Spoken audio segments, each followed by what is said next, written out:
Get simani ho sungai baka sei zuite oto a lai zun bakai zin keima thi na ko helin kalum a gintai a ti au thi san bangin a lonin aloi ho la I mulu gam ta e pa hi thei le che khon hi ke ya ko chon man nin ati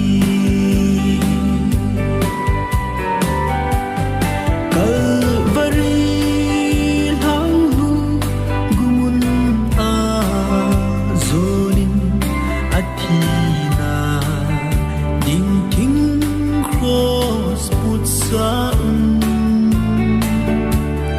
bet ngam hoi hello avo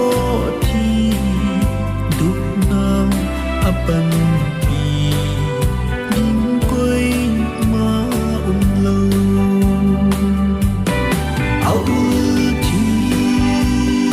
san bangin a lonin aloi ho la I mulu gam ta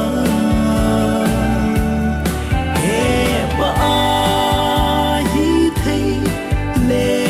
che khon hi ke ya ko chon man min ati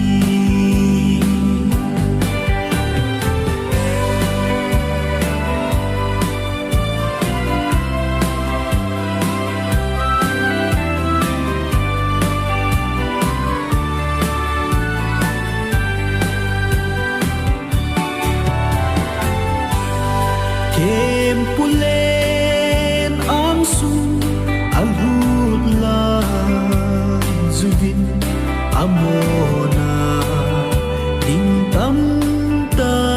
sim thu vin in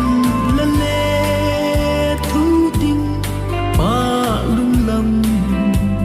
hello mona nei lo mo a chang ta au thi san bangin a lonin aloi ho la I mulu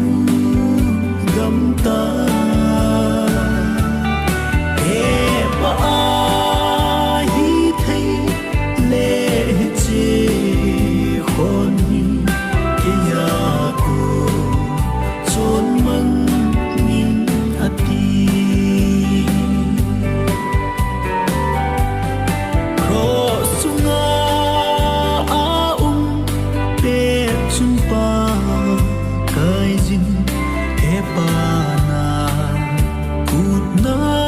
ka ha ka pe